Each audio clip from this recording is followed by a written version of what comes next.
देखिए, हम आपको पढ़ाने जा रहे हैं प्रश्नावली 10 के सी का क्वेश्चन नंबर पहला, जिसमें दिया है, क्या दिया है, दी गई आकृति में ABCD एक चक्रीय चतुर्भुज है जिसके विकर्ण एक दूसरे को P पर प्रतिच्छेद करते हैं। यदि कोण DBC बराबर 60 अंश और कोण BAC बराबर 40 अंश हो तो कोण BCD ज्ञात कीजिए। एक चक्रीय चतुर्भुज बना हुआ है। चक्रीय चतुर्भुज किसे कहते हैं, इस बात की जानकारी आप सभी विद्यार्थियों को है कि वह चतुर्भुज जिसके चारों शीर्ष वृत्त के परिधि पर बने होते हैं उसे हम चक्रीय चतुर्भुज कहते हैं। आकृति जो आपकी बनी हुई है ये कुछ इस अंदाज में बनी हुई है।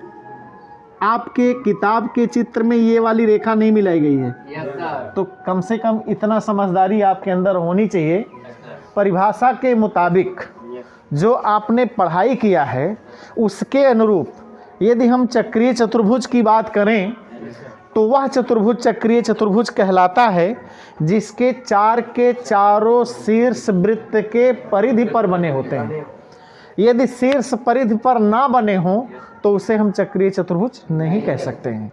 चक्रीय चतुर्भुज की जो पहचान आपने पढ़ी है वो इसी रूप में तो पढ़ी है कि वह चतुर्भुज जिसके चारों शीर्ष वृत्त के परिधि पर बने होते हैं उसे हम चक्रीय, तो ये रहा ABCD नामक एक चक्रीय चतुर्भुज, ठीक है ना। इसके विकर्ण AC, एक विकर्ण क्या है AC और दूसरा विकर्ण क्या है BD। दोनों रास्ते में कहाँ काट रहे हैं, बिंदु P पर, ऐसा आपके प्रश्न में दिया है। साथ ही साथ दो कोणों का मान भी दिया है। कोण DBC मतलब संकेत किया जाए तो इस कोण का मान दिया है कितना, 60 अंश। और यदि हम दूसरे कोण की बात करें जिसका नाम BAC है, का मान दिया है, वो कितना दिया है, BAC बोल, यहाँ पढ़ो तो यहाँ उसको सर्च करो ना, BAC मतलब इस कोण का मान दिया है, कितना दिया है। और हम सबों को क्या बतलाना है, कोण BCD ज्ञात कीजिए। क्या, BCD ज्ञात कीजिए, मतलब इस कोण का मान ज्ञात करना है। इसके लिए हमने क्वेश्चन मार्क लगा दिया। कुल मिला जुला करके प्रश्न काफ़ी सरल है, आसानी से समझा जा सकता है। चलो एक बार फिर से हम आपको इस चित्र के बारे में अध्ययन कराते हैं। ABCD जो कि एक चक्रीय चतुर्भुज है। चक्रीय चतुर्भुज क्यों है, क्योंकि इसके चारों शीर्ष वृत्त के परिधि पर बने हैं। ये चक्रीय चतुर्भुज है। इस चक्रीय चतुर्भुज में ढेरों सारे कोण बने हुए हैं जिनमें दो कोण का मान दे रखा है। एक दिया है DBC बराबर 60 अंश और दूसरा कोण दिया है BAC बराबर 40 अंश। और आपको कोण BCD का मान ज्ञात करना है।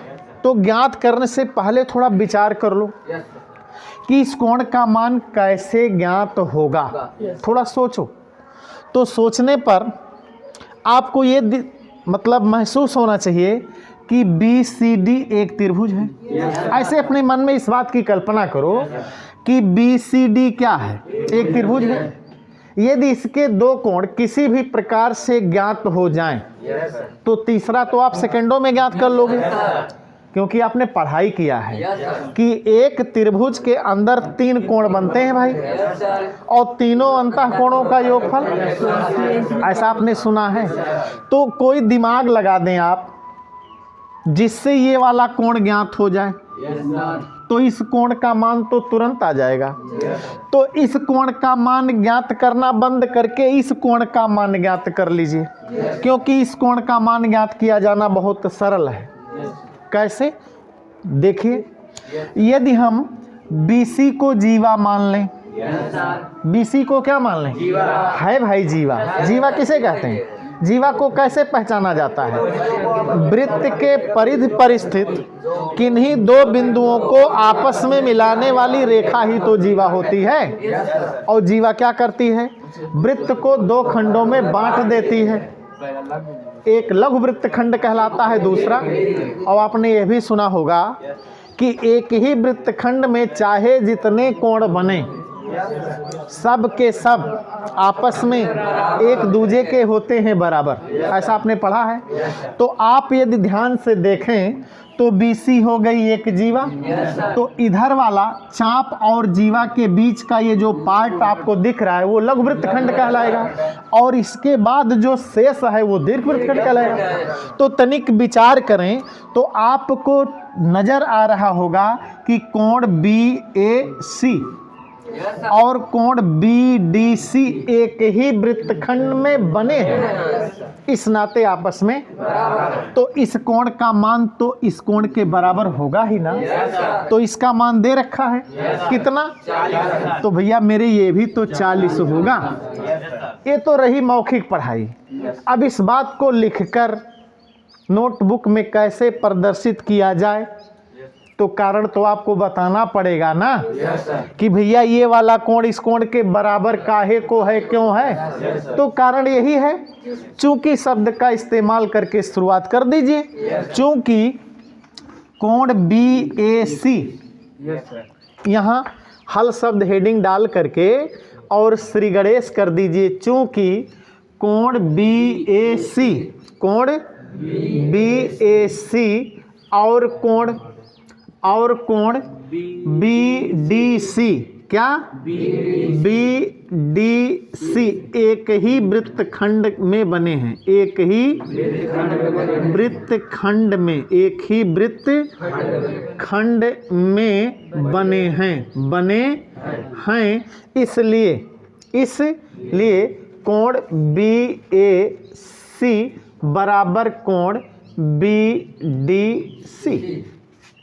चूंकि कोण BAC बराबर 40 अंश दिया है, फिर लिखा जाए चूंकि कोण BAC बराबर 40 अंश, इसलिए कोण BDC बराबर 40 अंश। इस कोण का मान आ गया 40 अंश। अब इस कोण के मान ज्ञात हो जाने पर हम लोग इस कोण का मान तो अब सेकंडों में ज्ञात कर लेंगे। ये लिखेंगे कि त्रिभुज BCD में क्रम से इनके तीनों नाम लिखेंगे फला कोण धन फला कोण धन फला कोण बराबर 100। ये फार्मूला तो हमको आता ही है।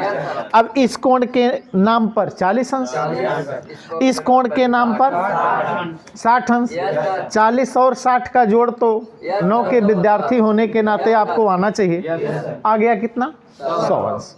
180 में से 100 घटा दीजिए, रिजल्ट ले लीजिए। लेकिन अब इसको लिखकर कैसे प्रदर्शित किया जाए? त्रिभुज BCD में इस कोण का नाम लो 3 अक्षर से। एक अक्षर से ऐसे जगह पर नाम लिया जाता है जहां पर एक और केवल एक कोण बना हुआ नजर आए। अब D एक स्थान है।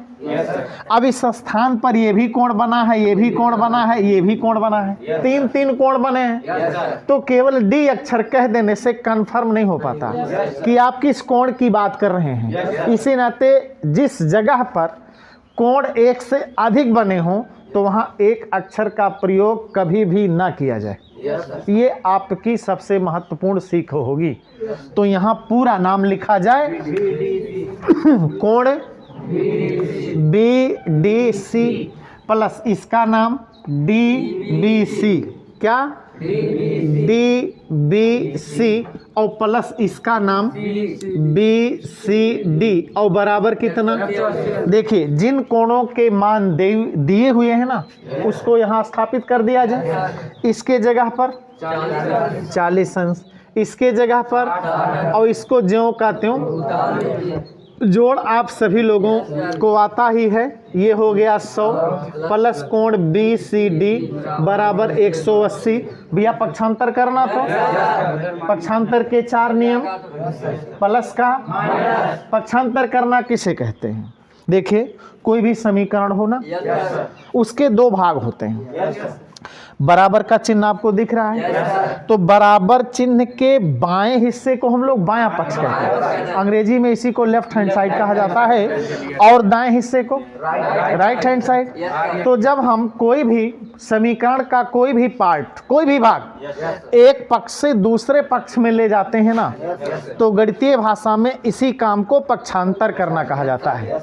और पक्षांतर के मुख्य रूप से 4 नियम: प्लस का माइनस, माइनस का प्लस, भाग का गुणा, गुणा का भाग। लेकिन इस बात को समझने के लिए हमें इस बात की जानकारी होनी चाहिए कि यदि कोई पार्ट बाएं पक्ष में है या दाएं पक्ष में है, तो प्लस के रूप में है या माइनस के रूप में है। तो भैया 100 प्लस कोण BCD लिखा है ना, तो 100 को यदि हम उधर कर देंगे तो इधर प्लस है, उधर जाएगा तो माइनस हो जाएगा, तो इधर बचेगा क्या?